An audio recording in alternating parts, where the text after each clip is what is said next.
kind of like picturing yourself as a vase, right? And that vase holds water. We're utilizing our creativity, and that's kind of our water, you know. But if you continually give that away, and if you don't fix the cracks that are in your vase, then that water's leaking out all the time.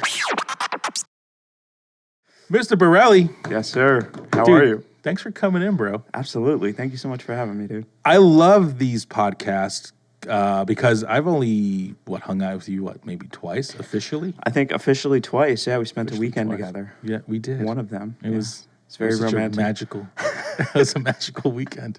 That, and we had that wonderful boat trip. Yes. Yeah. That was fun. A lot of fun over at Blue Marsh. Yeah, that was cool, man. That's when I finally realized you were Shawn Borelli. I just knew you as Little Spoon. Little Spoon. Yeah, but I didn't know you were Shawn Borelli. Right, yeah. Because that was... so you finally got to put a face to the name. Yeah, because obviously I do my due diligence. Like, who are the players in the game in the area? Okay. I'm like, Borelli Designs. Where is this guy? Who is this guy? Yeah. What does he do? Well, like, I've always known about you, but I've never, like, met you, you know? Yeah. So, like, we've probably known about each other for years, but have never, like, come face to face, never hung out or anything like that until recently. So, yeah. Which is pretty cool, man. It is cool. Because I've been an admirer of your work for a long time. Thanks, man. Yeah, absolutely. I appreciate that. Yeah. I've just been admiring your spoonage, apparently. Well,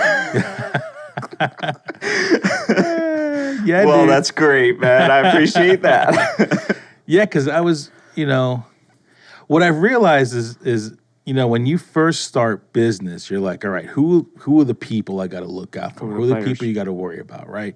Because any business owner will just need to, if you want to be successful, who's in your industry? And you start doing the look-sees, you start doing the Googling, you start looking around, what have they done? You never really think about befriending any of these people when you first start doing what you're supposed to do, and then as time goes on, you realize, there's more than enough work for everyone, and some of them are dicks. I'm not gonna lie. Oh, absolutely. You try to get to know them, but then sometimes you get lucky, and they're actually really cool people. Did we get lucky? We did get lucky. Okay. We almost became BFFs. Almost. Close stepbrothers. Well, we'll get there. We'll get there, man. Well, you lent me me money already. Time. You lent me money already. Yeah, well, yeah. So that was interesting. You're like, hey, can I get X amount? You were like, here's all my money. I was like, wow, thank you. I just need like 25. Here's the rest of your dollars back. Well, that made a big impact. That made a big impact on me because I was like, this man just was like, for all you don't know, we hung out in Delaware for a weekend with our friend Jason Balthaser. We were chilling all weekend. We did a little distillery brewery tour. We had a gentleman take us around in his little panel van.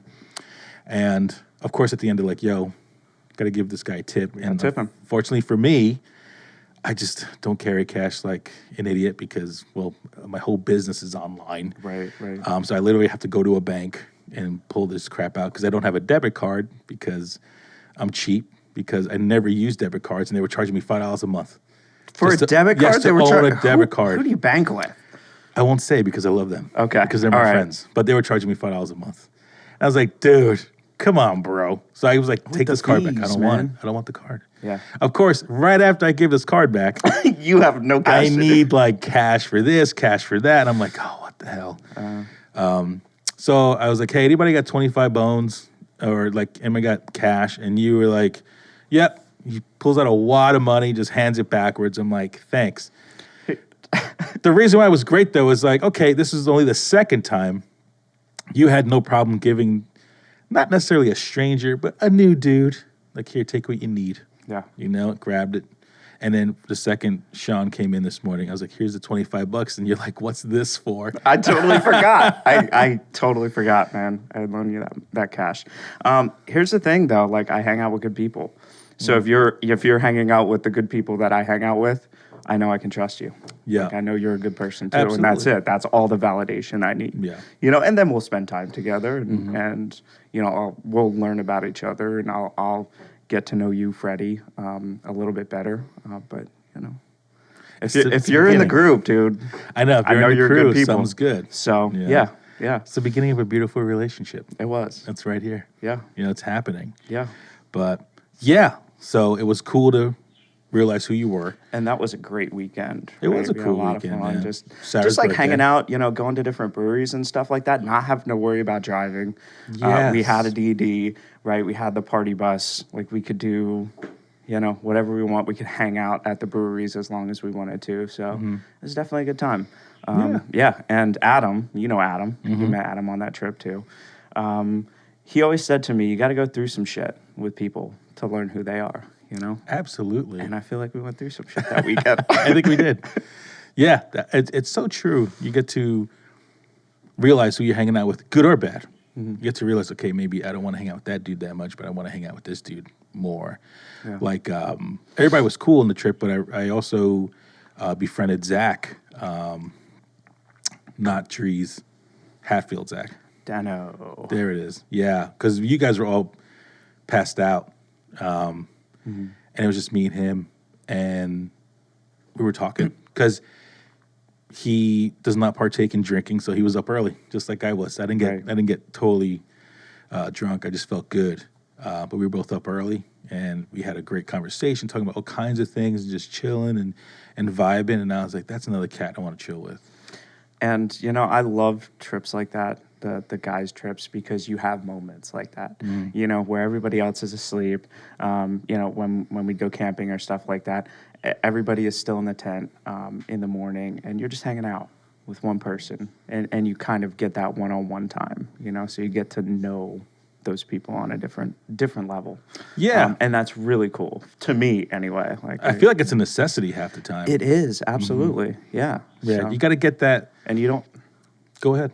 I was going to say, I don't think you spend enough time. In the fast-paced world, it's like move, move, move, go, go, go, right? I don't think you get that time. And those weekends for me are a time to slow down, right? Yeah. Like to slow down, to take a deep breath, to have some fun, man, to enjoy life. What are we doing this for?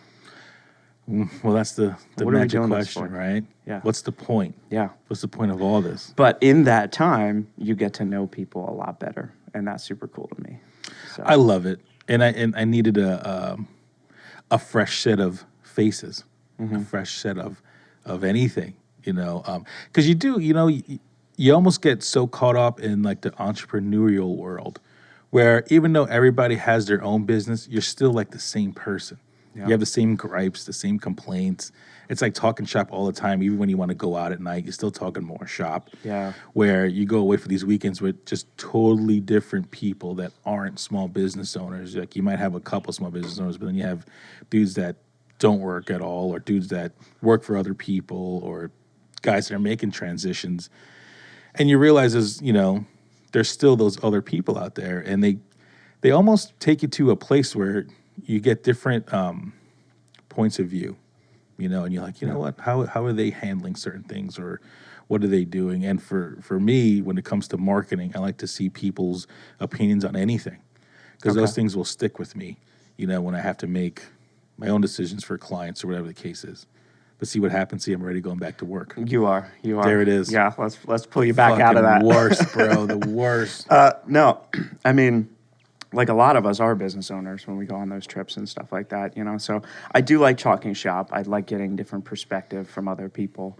How are you running things? Like what challenges are you coming through or going through right now, and how are you overcoming them, right? And these are some of the things that I'm being challenged with right now, and what is your take on it? Because you can get stuck at the minute view of things, right? Where you're stuck in it. Right, you're surrounded by it, and you kind of don't know how to get out. And sometimes you have to take what I call a 30,000-foot view. You have to pull yourself out. You have to come up here, and that's where guys like that can help you do that. Yeah, dude. Just talking to them can help you take that 30,000-foot view to look at different perspectives. But I also like talking life, man. We get enough business, so it's like. I'll talk shop for a little bit, but then I'm like, all right, let's shut it down. What's going on in your life? What are you doing? Yeah. What are you working on? What do you love to do? What are your hobbies? What are you reading? It's definitely Stuff what like you're that. reading. What are you reading? Yeah. What's the the attraction for you when it comes to that stuff? What's that? What's the attraction like when you're like, because you did that to me even on the trip. You're like, so what are you doing? What are you working on? What's up? Like you like wanted to like get inside the brain. I do. I just love getting to know people. I really do. That's what it is. Outside of work, I think we all have, this perception. Well, especially small business owners, you have this perception. You have to build this brand. You have this reputation, right? But we're hanging out. We're on a personal level. We're spending a weekend together. Like, I want to get to know you as a dude, right? Like, what makes you tick? What do you like to do? What are your talents? What do you want to do outside of work? And I don't know. That's where the best conversations have ever come for me. It's not like work. I mean, we could talk shop all day long too, right? It's easy. But the best, I want to say most fulfilling conversations for me here are those conversations. What are you doing, man? I'm trying to get there. I was doing too much shop for a long time. And I was as well. I was stuck there. Yeah. And I don't want to say I'm stuck now. There's got to be more, right? There is. You make that goal. You set your sights on something. Especially for me because I have 3 women in my life. I have my wife and 2 daughters, and they're yeah. My head went so. I'm sorry. I'm like, what? Whoa! How? Edit. Yeah, we're gonna cut that out. No, because my kids, they're 21. Yeah. I mean, that's it, bro. Like they're growing up now. They're still learning and blah. I get it. They're 20s, but no, they're women, and I got 3 of them. And if you don't think I'm thinking about at least one of them an hour, I mean, forget about it. But because of them, you set your sights on this goal. You're like, I have to be successul. I have to be able to do this and do that and make sure they want for nothing and And coming from the old school, with my parents and my family, with my dad especially, and my grandfathers, you're the man. So you got to make sure you take care of your ladies, bro. You're taking care of the family. Like, that's what you do. Yes. And my dad told me that years ago, and it's probably one of the only things I remember from my early childhood is my dad just looking at me Sunday morning. He's like, taking care of your family is what makes you a man. That's just exactly what he said. Okay. So I'm just like, oh, yes, How Pops. old were you when he said that? Do you remember? Man, I wish I could remember. I know I lived in Jackson Heights at the time still. So the oldest I could have been was, maybe 12 or 13. Okay. Maybe. And he's starting to throw that deep shit on you. Yeah, already. My dad did not beat around the bush. No, he was very strict. But in a good way, because the older I get, the more I appreciate that he just didn't treat me like a bitch. Yeah. And so you didn't turn out soft. Yeah, and like a bitch. And I say that with respect to everyone out there. It's just the way I talk. Right. But my dad was just rough. I still fold paper towels a certain way, dude, because of how he did it. Okay, it sounds very weird, but I remember one day. My dad asked me to wipe this thing off the wall or something, and I sat there, grabbed a paper towel, folded it. He's like, just wipe it off the wall. My mom looked at him. I was like, why do you think he folds that paper towel like that? Because you did it a million fucking times. Mm-hmm. It's your fault. He sits there and folds the paper towel and then wipes the shit off the wall. So it's the weirdest things that you leave with your kids. Little things, yeah. Yeah, it's you feel like you want them to pay attention to the big things. It's really the little things that get through to them. Yeah. It's so fucking weird. Yeah, I get that, man. And I saw that with my kid. I visited Ange in Nebraska a couple weeks ago. How'd it go? Great. Yeah. Yeah, that's a story we could definitely have one day on one of our trips. All right. Cool. But I love my daughter. I love her so much. This freaking trip, it took me to, didn't even take me anywhere. It filled me up again. That's good. Because I was very empty. That's good. Super empty. Okay. And I won't go too much recently? into it. Yeah, because every time I think about it, I just want to fucking bawl. Really? Yeah. Okay. And that's how much I trust you already. Because I can sit here in front of you and even mention these things. Awesome. Well, thank you. I appreciate that, dude. Man. But because I feel it right now. I feel it welling up because I think about her. And like the shit we went through and where we are now is just great. But I went there and coming back, I felt better. I just felt like I got my Angie back. She's in here. She's back in here, and good. And I remember sitting there, and she's telling me about her life, And like, where am I? She's like, yeah, Dad, I'm in a better place now. And, you know, when I got here, I applied for 1 million jobs and I couldn't get any of them. So I was like, I had to make money. So I started crocheting. I taught myself how to crochet and I started selling crochet things on Etsy. And that started to blow up for her. But then she finally got a job doing sales. And now she's like selling, I think it's like cell phone plans and internet plans right now. And she's like making commission and she's killing it, you know? It's a good way to learn, too. Right, a lot of things. But the funny thing is I'm sitting there listening to her talk about this, and I look at her and I'm like, you look like your mom. You're the spitting image of your mother. But inside, you're all me. You are your father. Okay. All inside. You needed to make money. You're like, fuck it. I'm going to learn how to crochet, and I'm selling these bitches. I'm doing whatever it takes. Right. You know, and then she's doing selling. I'm like, and I never sat down and said, this is how you sell, Ange. This is how you... She just watched you do it. That's it. She just watched you do it. And then she picked up on it when she was younger. The kids are like a sponge, man. They are like a sponge. And they'll pick up on the good stuff. They'll pick up on the bad stuff, too. And I'm not perfect by any means. No parent ever is, you know. And I'm not a parent, but, you know, I have parents and they have parents. Yeah, dude. And, I've done a lot of deep work there in that aspect of things. And... I mean, no parent is ever going to be perfect. Yeah. You know, but yeah, they will pick up. Kids will pick up on the good things and the bad things. So you have to be mindful if you're raising children. And, you know, and my parents definitely were not my. And I wasn't either. I sit here and go, Fred, you know, you start going through like the table of contents, you know, of your parenting years. And you're like, that was stupid. You could have did that better. Why'd you do this so many times? I'm like, you're not perfect. No. You know, so you do the best you can. And but it's nice to know that she still loves me and it's all good. Well, that's good. That's good. I love trips like that, you know, or just even moments like that where you're filling yourself back up, you know.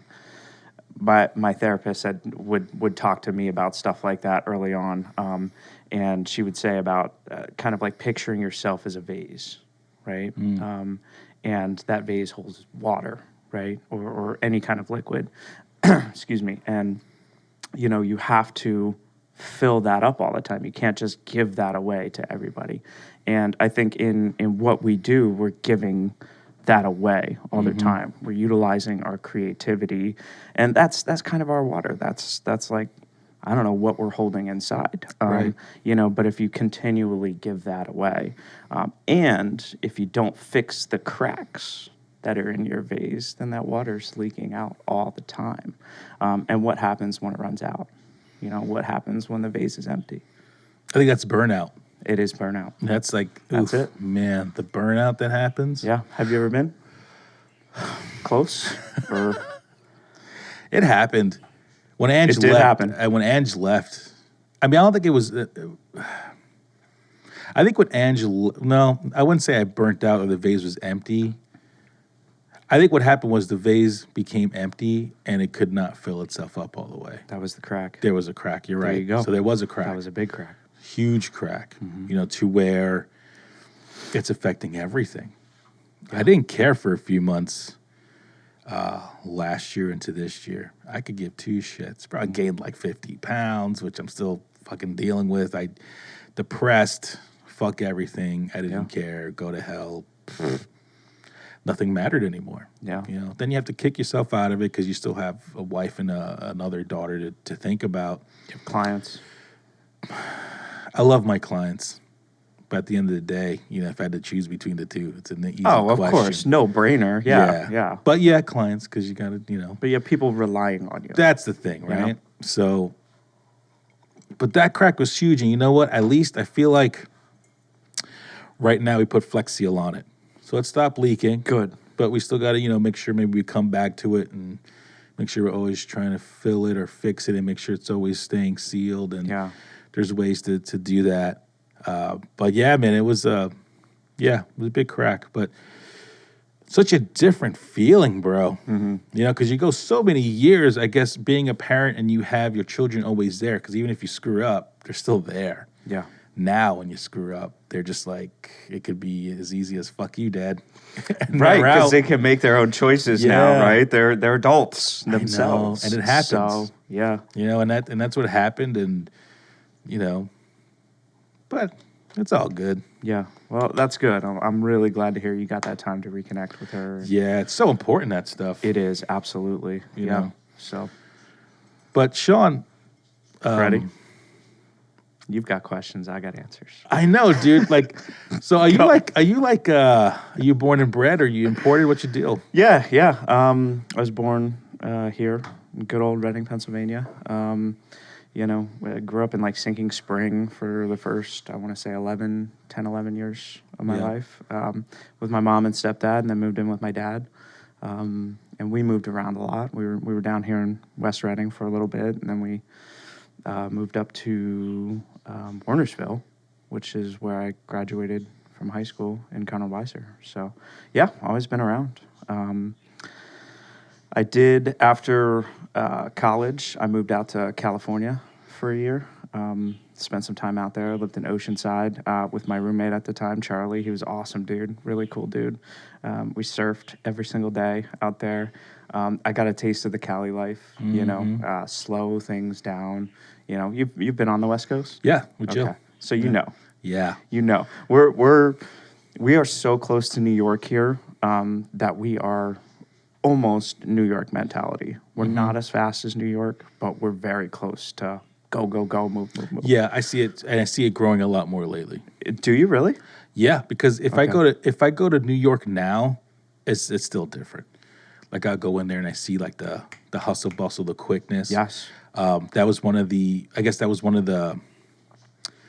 One of my strong points was that I was from New York when I moved here. So this is slow to you. This is slow. Yeah. Yes. Okay. I've grown accustomed to Berks County. Sure.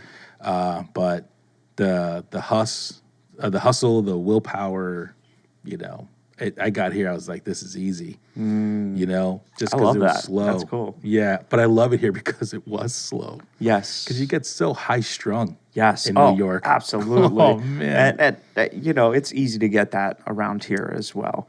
But go out west, go in California, work out there. It's like, oh, that email I sent you 2 days ago. Yeah, I'll get to it. I'm going to go surfing. And then, Why'd you go to Cali? So my roommate, Charlie, was from out there. He was from LA. Okay.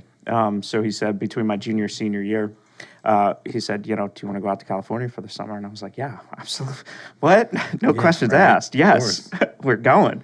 And so that's what we did. And I ended up getting an internship out there with an engineering firm and working with them. And they were super cool. And I was supposed to have a job with them after I graduated. So I came back for my final semester in college, and that's when the financial crisis hit, the 2008, 2009 financial crisis. Yeah. So you were in college still in 08? I was. I'm old. What? 08's when I started working for myself. Okay. Yeah, I was out of college 8 years at that point. Wait, was that the first business you've had, or have you always had that entrepreneurship in you? Oh, I've always had you the side always hustle. like you have? Yeah, okay. for sure. But that was, the story is, Jill and I decided to leave New York. So we went to Florida, and her dad had a restaurant and a hotel. And the hotel, long story short, said, you know what, you made a really great restaurant. We're going to take it from you now and like give you a bunch of bad citations and kick you out. Wow. Yeah, so literally I go to Florida 2 weeks after I get down there. They closed it. The hotel closed it. So we had no jobs. So that was the point in my life where I was like, I gotta do something. The side hustle thing has to become the main hustle thing now. Okay. Right. So, but that was 08, bro. Yeah. So you're graduating in 08. And I'm like, I got 2 kids and a wife. What the fuck am I going to do? I mean, that's the same time when I started Borelli Designs. So it's 2009. I had nothing to do. The job that I was supposed to have was pulled from me. They laid off half of their engineering staff. Here I am fresh out of college with engineering degree. Like, nobody's hiring. I moved to a completely different state where Penn State weighs no They're talking Nothing. about Cal State and USC and all the schools out there that I have to compete with, and they're like, "Oh, you're from Penn State? Well, yeah, we'll give you a call." Yeah, you're not even one of us. No. Later. Yeah. Pretty much. So yeah, that's where So I we have the started as same well. road, man. kind of, yeah. Yeah, absolutely. I didn't realize that. No, that so we you kinda started Borelli in the same- 08 Designs. Yeah, I think 08 or 09, one of those years, February. So I believe 09. 09. Wow. Yeah. What made you choose that? I had a MATLAB. You know what MATLAB is? No. It's software. I had a MATLAB class Okay. in college, and we were solving differential equations. You know what differential equation? Sounds smart. Okay. We were solving really big math equations Oh, with yeah, a you're with a definitely- computer software. you got me. With a computer Yeah. software, and you could punch in these things and tell it to do its thing, and it would punch out a solution. Something that would take me 3 pages to do, written work, and I just kind of fell in love with being able to program that. And I'm Okay. like, cool, what else can I do with that? Facebook was pretty big at that time. They were just getting started. Zuck blew up, I was like, cool, I need to do something online. I'm going to start learning how to program. And that's what I started doing. I started Right on. learning how to program. And I'd always been very artistic, like in high school and stuff like that. I was always drawing. I was always painting, stuff like that. So that's where the kind of creative side came out and was like, okay, I'm going to start playing with like Photoshop, Illustrator. I need to start learning these things, right? I want to start building websites. So it was just kind of a hobby that I was doing through college for myself. That then after college, when shit hit the fan, Yeah. right, and everything fell through, it was something that I was able to fall back on. But it was something I loved doing. Like in college, there were some nights, and my buddy Charlie would do this with me as well. There were some nights where our friends would go out, to the bars, and Right on. and we would sit in our apartment, and we would be coding away. We'd be coding websites. We'd be designing or doing whatever we needed to do, to just build cool stuff. I loved it. I loved doing it. I don't know. So, And then what made you, well, you came back home. You couldn't go back out to Cali because you didn't get the gig. So you started doing your stuff here. And then one day you were like, I'm done. Or are you done? no, You're not done. not done. Oh, okay. Oh, no, Borelli Designs is still going. Yeah, it's still here. Still. Sorry, I'm sorry. Yeah, no, that's good. I still got it. Yeah, I still have retainer clients and stuff like that. I still do hosting. It's just taking a much different approach. Yeah, because now you're hands-on with other things. Yeah, doing another business. I have a contracting business, which I absolutely, most days, absolutely love. Is that the and engineering in you? Need to do that. That definitely fulfills the engineer. I actually wanted to be in architecture. I wanted to build houses and, like really cool houses. I was in love with a lot of architects when I was in high school and college, and my college mentor talked me out of it and said I should go mechanical engineering. He said architecture would be too hard for you. Oh, Yeah. which is cool, but that me working with my hands like this table, like I keep touching the table know, because I'm so you're like I so love into it. this thing. I love I really like working with my hands. I love working with wood. I got tired of sitting behind a desk all the time. I was completely out of shape.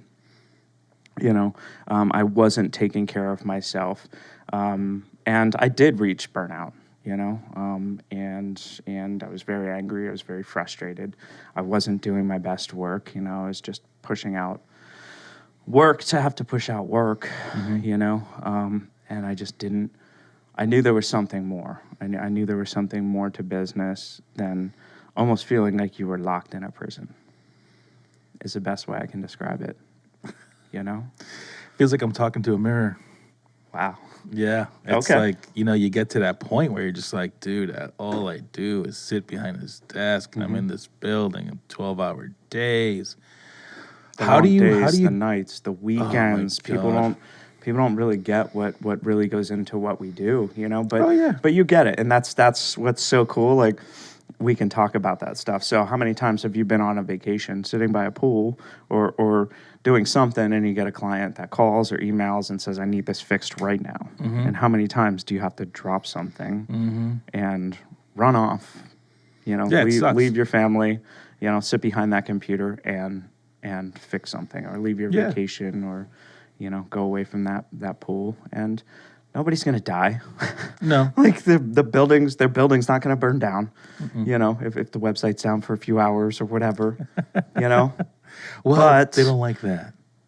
Yeah. It's like the end of the world. The world's good. It's the end of the world. It is the end of the world, because you don't have their website up or something's not working properly. I mean, I get it, but, it's funny because people talk to me about their full-time jobs, and I'm just like, oh, I remember my first part-time job. Right? I work 40 hours. You work 9 to 5? What? Yeah, I was like, wow, it's so weird working 40 hours. I feel like I'm on vacation. 8 hours a day, so easy. That's like a fucking blink of an eye. That's what I wanted to get back to, though. And a lot of times I can do it. Now, there are some times, though, where I'm forced to just push and grind through, especially doing both, doing Borelli designs and doing the contracting stuff. A couple weeks ago, they had the gala, Laney's Legacy of Hope. You've heard of them? Yeah. So I did the gala program for them and stuff like that. I have been doing it for years, and I had a bunch of projects lined up for that week, and also the gala program. So there were 2 or 3 days where I pushed through on 2 hours of sleep. Wow. Just like running, doing what I needed to do out in the contracting world, coming back, putting this program together, spending 8 hours at night doing this program, falling asleep for half hour, 45 minutes, boom, up at 6, back out the door. Oof. And sometimes you just have to do that. Sometimes you just have to push through. There are other weeks where, it'll be a lot lighter, and I'll work maybe 4 or 5 hours a week. And that's cool. Those are the weeks where I can fill that vase back up. You know what I'm saying? How do you feel when you do those days? You have the 2 hours of sleep and like you're contracting, and then you're banging out these designs. Like when it's finally over, said and done, how does it make you feel though? Very accomplished. Yeah. At the end of it all, I'm like, God damn! Look what I did. Look what I went through. Yeah. Look what these hands have produced. Right. I feel like that too, because look, I mean, a lot of time it's easy to complain. It really is. Absolutely. It's easy to oh my God, another 12-hour days and blah, blah, blah, blah, blah. But then when you get to the end, and at least for that project, and like you busted your ass or you spent 3 days on it or whatever the case is, and when that thing finally gets up there and you see your work just being utilized by people or being seen by people, and then that client's just like, thank you so much. It's like, yeah. That's the start of the instant fill of that, of my vase back up for me.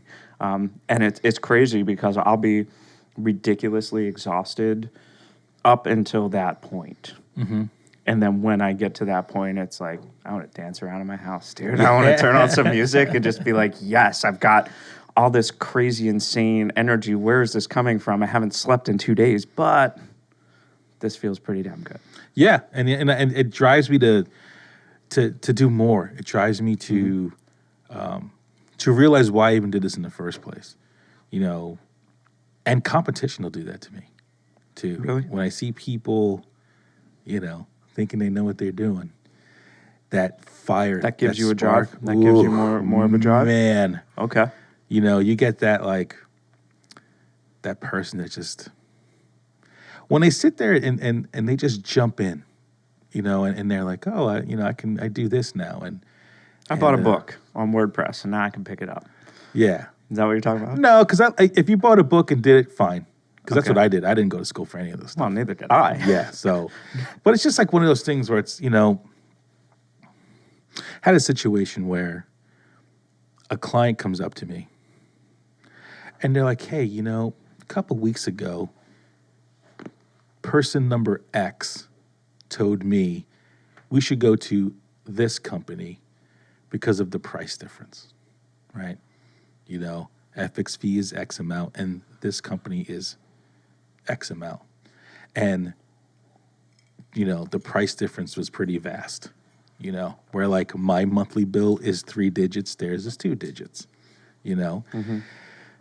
And right away, my client talked to person X and said, why would I ever leave Freddie to go That's to the them? right answer. Right. They're like, those are the clients you want. Yes. I was like, why would I ever leave Freddie to do anything else?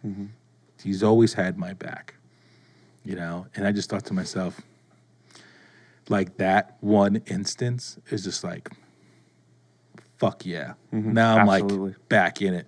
So you're talking about filling a vase, which is a great analogy. They lit the torch.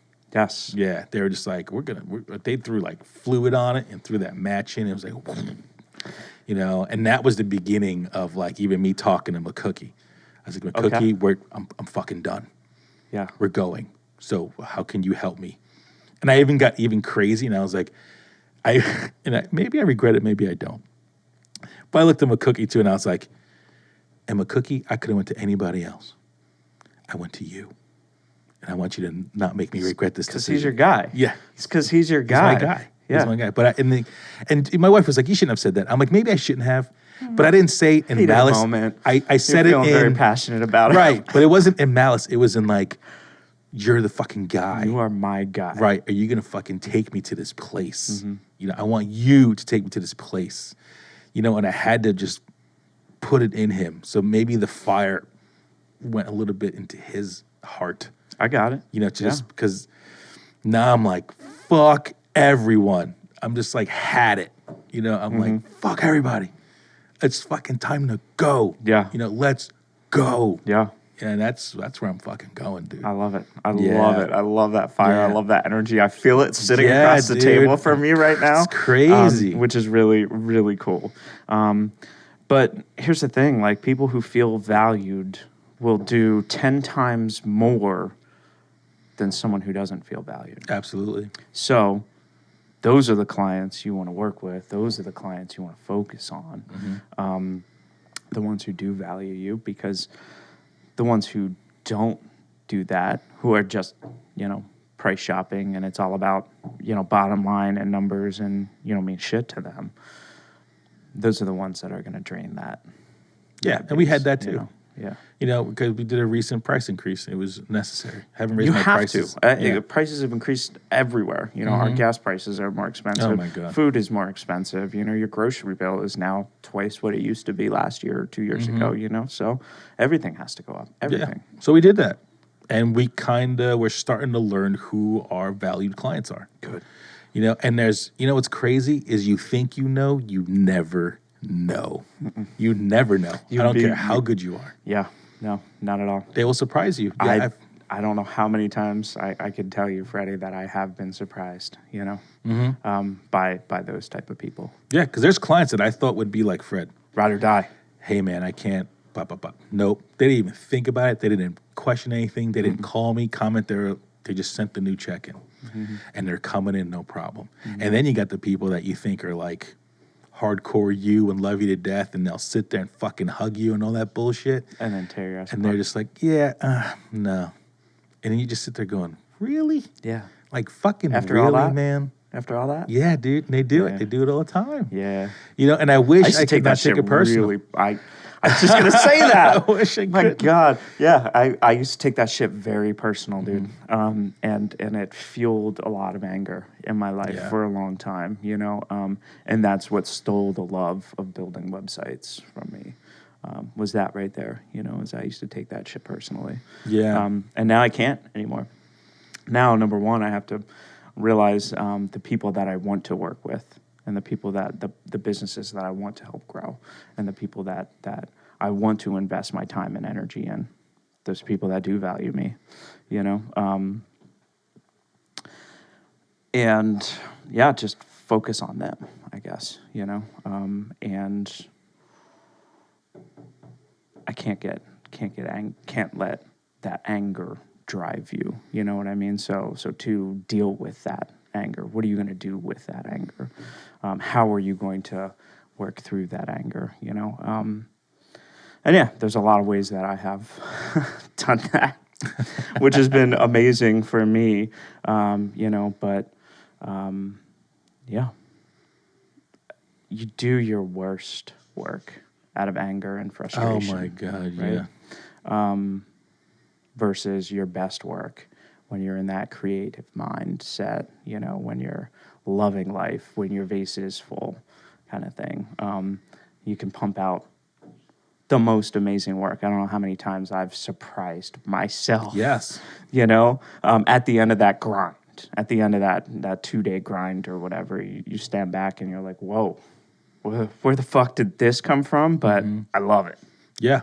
And because they appreciated you. Mm-hmm. Exactly. Right. Yes. So now that client that had my back, not that I never loved all my clients, but you're still human. I don't care. At the end of the day, you're still human, man. Mm-hmm.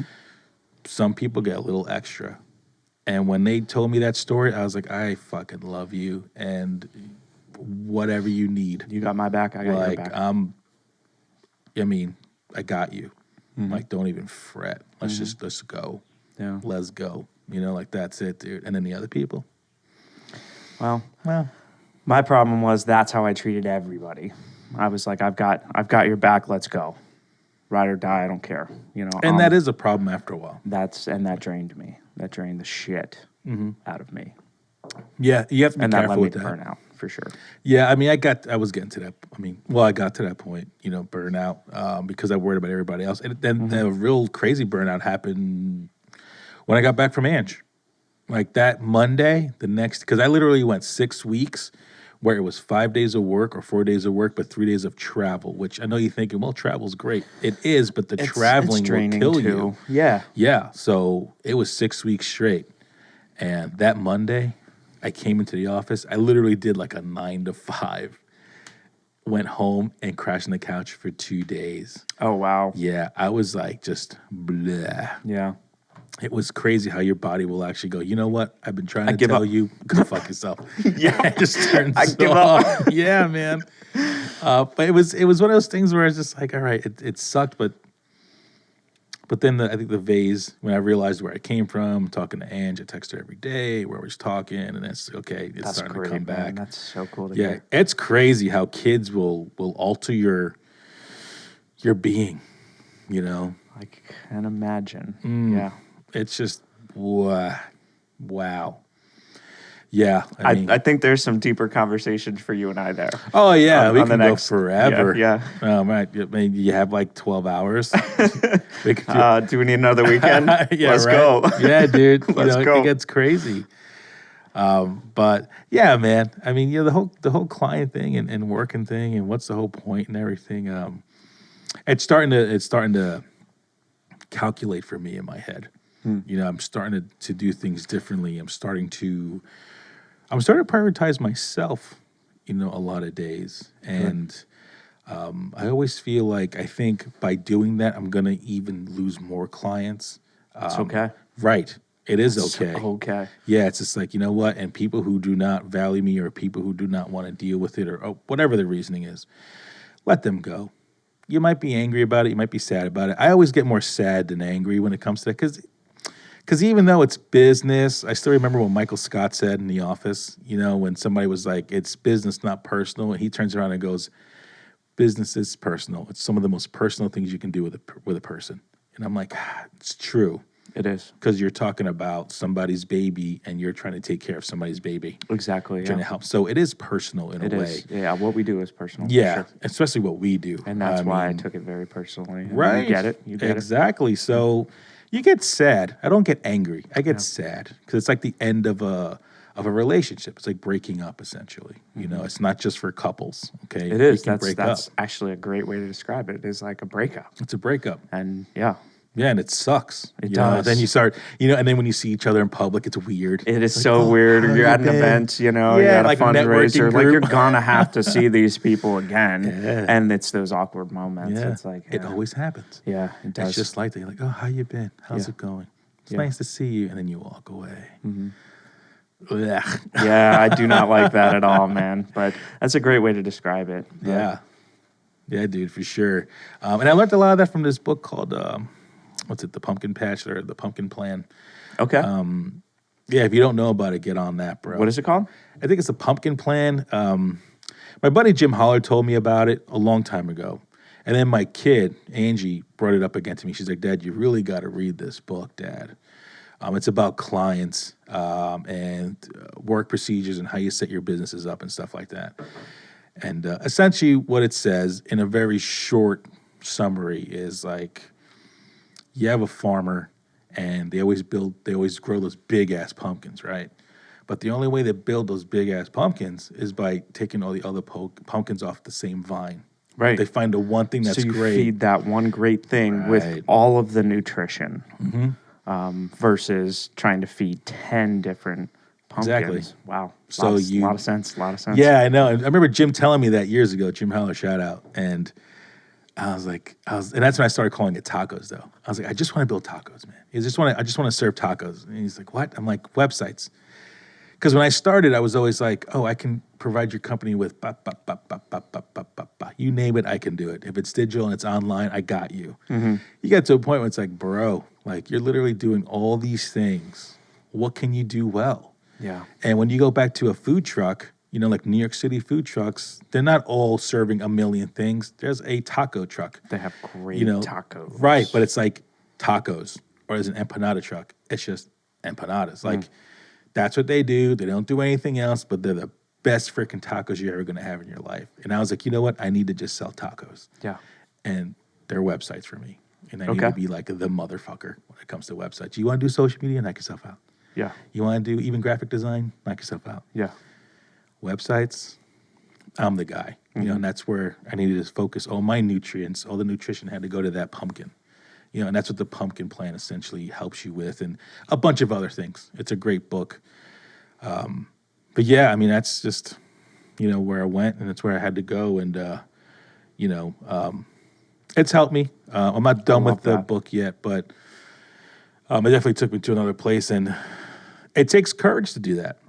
Absolutely. Because you let go of things and you're like automatically thinking, oh my goodness, am I going to find a replacement for that income? Or exactly. Yeah. You're letting go of revenue, right? So it's like you're making this big change. You're letting go of that revenue, but what are you gaining through that? Yes. You know, and how much more are you going to be able to gain by focusing your time and your energy on whatever it is that you want to do? And for you, it sounds like websites.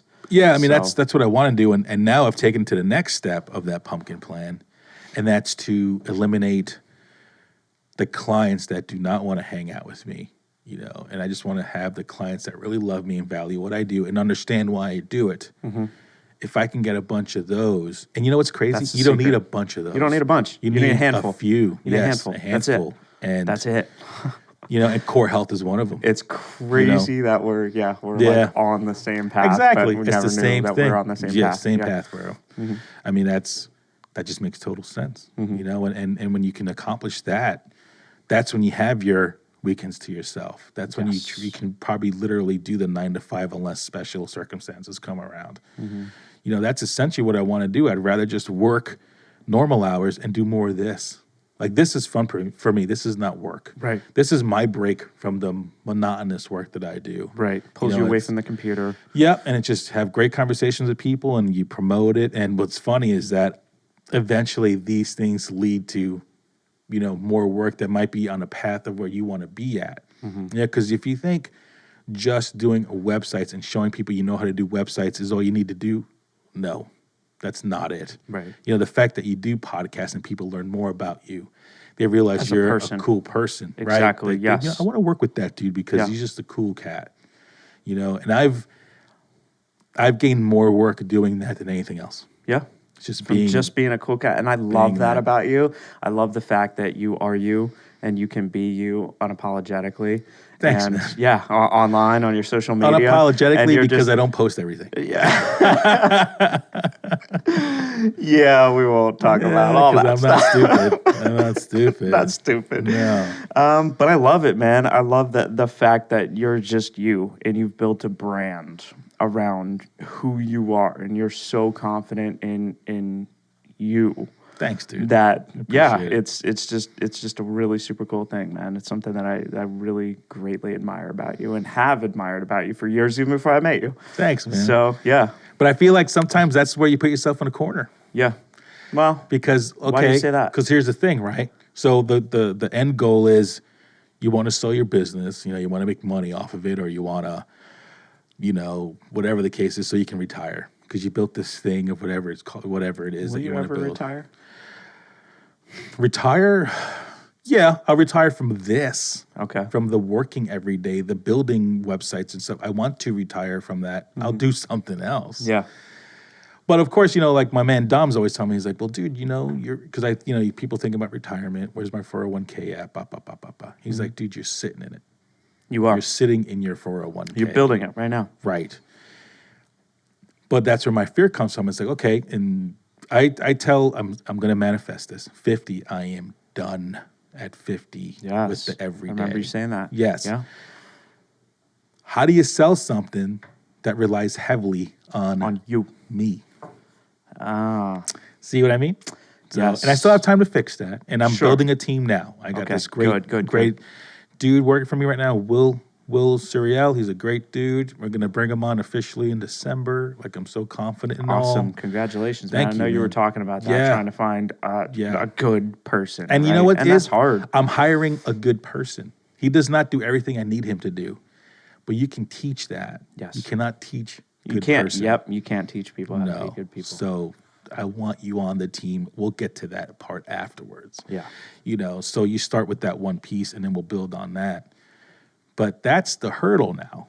The hurdle's not the work. The hurdle's not pushing out the best websites that are out there. It's how do you get this place to a point where it's no longer so reliant on this beautiful face you're staring at, but more on the team and the work that gets put out. Because that's the best thing and the worst thing I've ever done at the same time. Yeah, yeah. That's the $1 million question for me. You know what? We're going to have to think about that. We're going to have to sit down and, think about that and have some conversations and help you figure that out. Yeah, and that's the whole thing is like, it's just weird. You put yourself in a corner that's so prosperous and it's taking you to places that you never thought you could be. When you come from, literally poverty to where you don't think twice about it. And that's not a flex. It's just, I don't have to, I used to tell people I can get pizza on Fridays and not worry about it. Yeah. Where back in the day, I couldn't get pizza on Fridays. Yeah. I had to go make another fucking ramen or some bullshit. You know what I mean? Like, that's just the way life was. Right.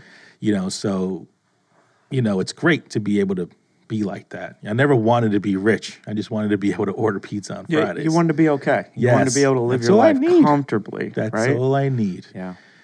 But now it's like, well, now what do you do with it? How do you sell it? How do you pass it on or whatever my choices are in 6 years? Right. So that's what I think about now. It's like, okay, what is that? Well, that's my next step. And then at 50, something's going to happen. I'm not going to sit around all day. That's not going to fucking work. But you're going to find more tacos to make. Yeah, some kind of tacos. Enchiladas at that point. Empanadas? We missed your empanadas, man, on the camping trip. Man. Yeah, those were going to be the best empanadas of my life. They still will be. Okay. They'll be different. Good. We'll hook you guys up. Awesome. For sure. Dude, I really love where your head's at. And I want my gears to start spinning so I can help you figure this out. Yeah, I mean, you know what? So maybe it's one of those things. There's a lot of gears spinning right now with other people that I've been talking to lately. It's even like my friend Kevin Cobb. We have this whole plan that we're trying to figure out, And maybe it's a conversation to have with Kevin that we call you in on.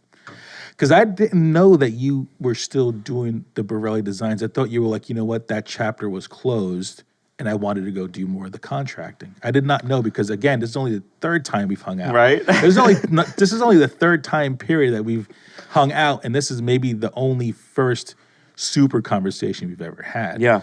So it's nice to know that you're still in that game. You did tell me that you had still clients, but you're still in that game because now you're telling me you're still doing programming for Laney's Legacy. I'm like, all right, so my man's still in it.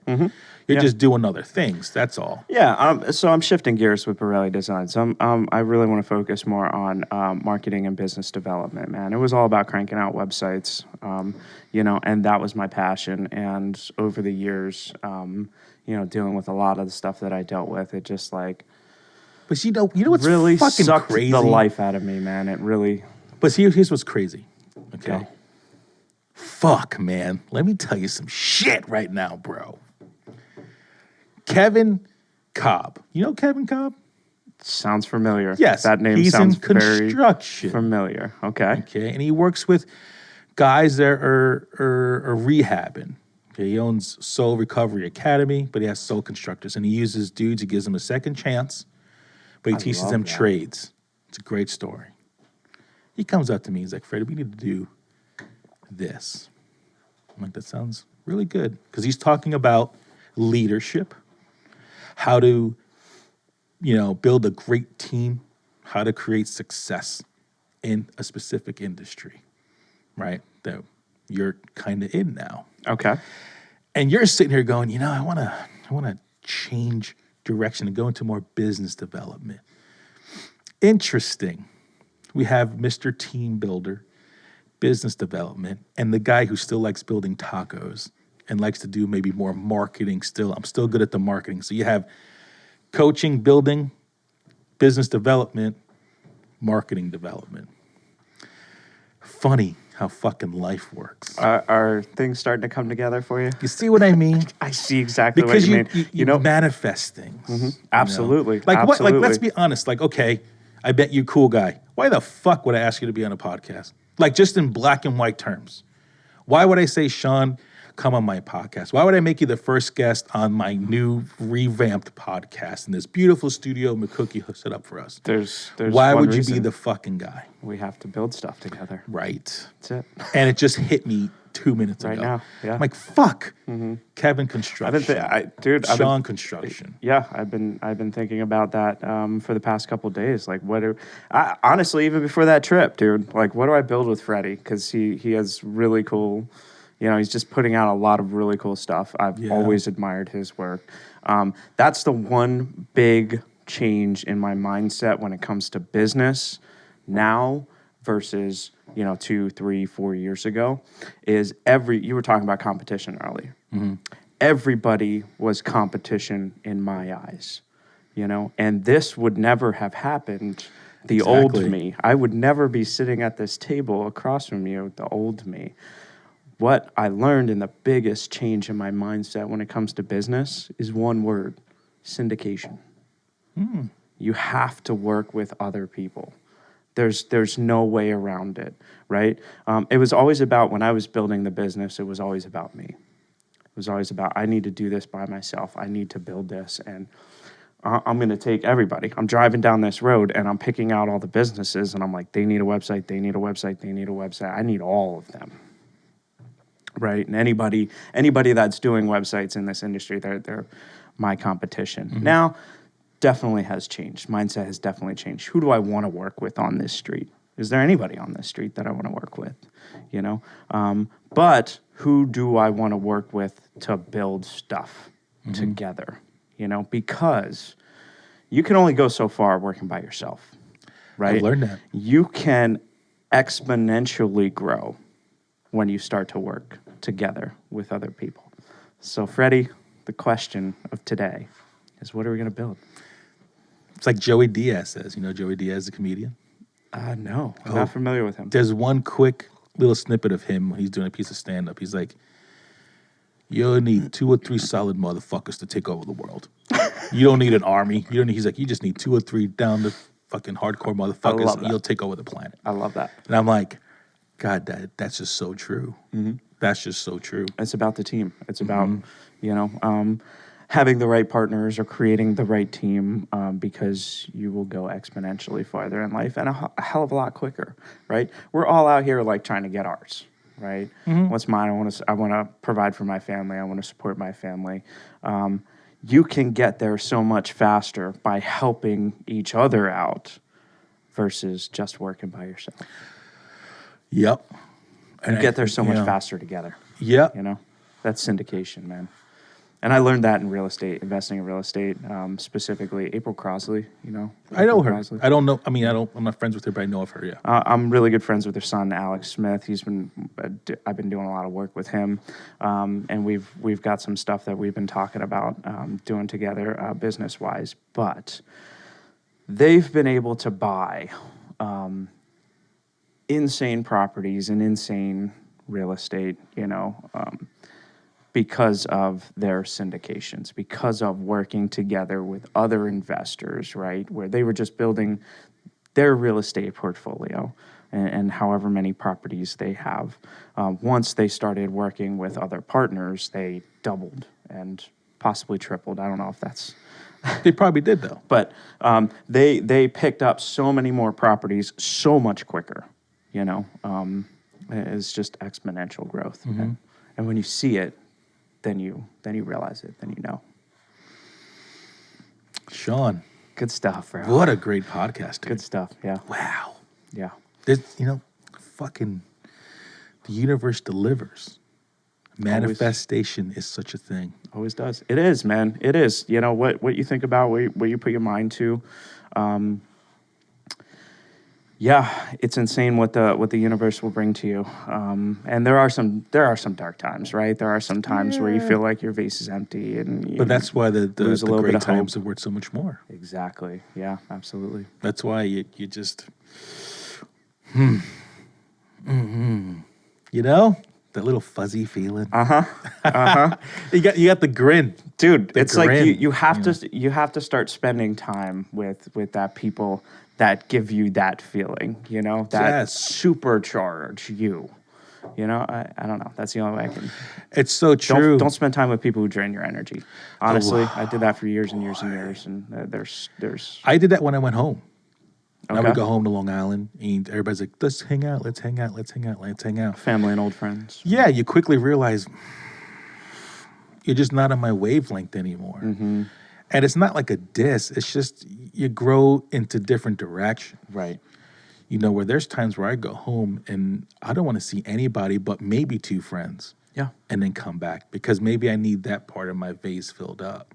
Yeah. And you quickly realize that when you go to do the same old thing and you're like, yeah, this ain't me at all anymore. Yeah. I feel like I am just wasting my time. And the older I get, my time becomes more and more valuable. Absolutely. Not that it isn't priceless already, but when you start thinking about. And that what's funny is, I thought about that this morning. I'm like, in my 20s, I didn't give a shit because I was like, whatever, I'm only 20-something. My 30s, I really didn't care because I was like, well, I'm in my 30s. I still have time to figure it out. When that clock hit 40, I didn't let it bother me in a sense of like, I'm getting old. It bothered me more now as I see 44 coming. You don't want to be, what do you call it? I don't know, a Debbie Downer or whatever they call it, but listen, technically, I'm probably more than halfway done. I'm almost certain I'm more than halfway done. Okay. So what the fuck am I doing with the rest, bro? Yeah. It's like, do you really want to go? Where did the first half go? Right. And you're like, do I really want to go to Long Island to do that? Right. Why the fuck would I do that? And that's where you start to value your time so much more. And you start to value the things and the people in your life so much more. Yeah, and that's... And you become very selective with who you want to spend time with and what you want to do. Yeah. And if Mama, I know you're listening, Jill, she always asks me, why do you always want to spend time with me? It's because... There it is. There it is, right there. That's the answer. Mm-hmm. It's not hard to understand. Mm-hmm. I just feel good when I'm around you. Yeah. So you need to find more people you feel good around. Or not even more people, right? Not necessarily growing the circle, but shrinking the circle and increasing that time with the few good people. That's it. Increasing that the you time can with the few good appreciate people. The most.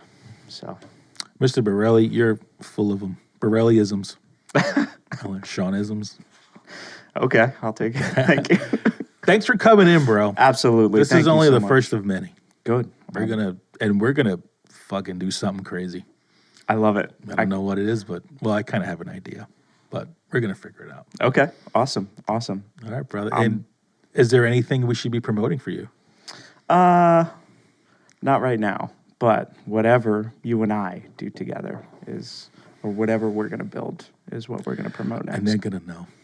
Absolutely. They're gonna know. Absolutely. All right, my brother. I'll talk to you real soon. All right, brother. Thanks so much for having me. I appreciate you. Hey, Thanks for checking out this episode of Fred Talk. If you totally got into what you just saw, make sure you like and subscribe so you never miss another episode. Check out the playlist because there's other cool people too.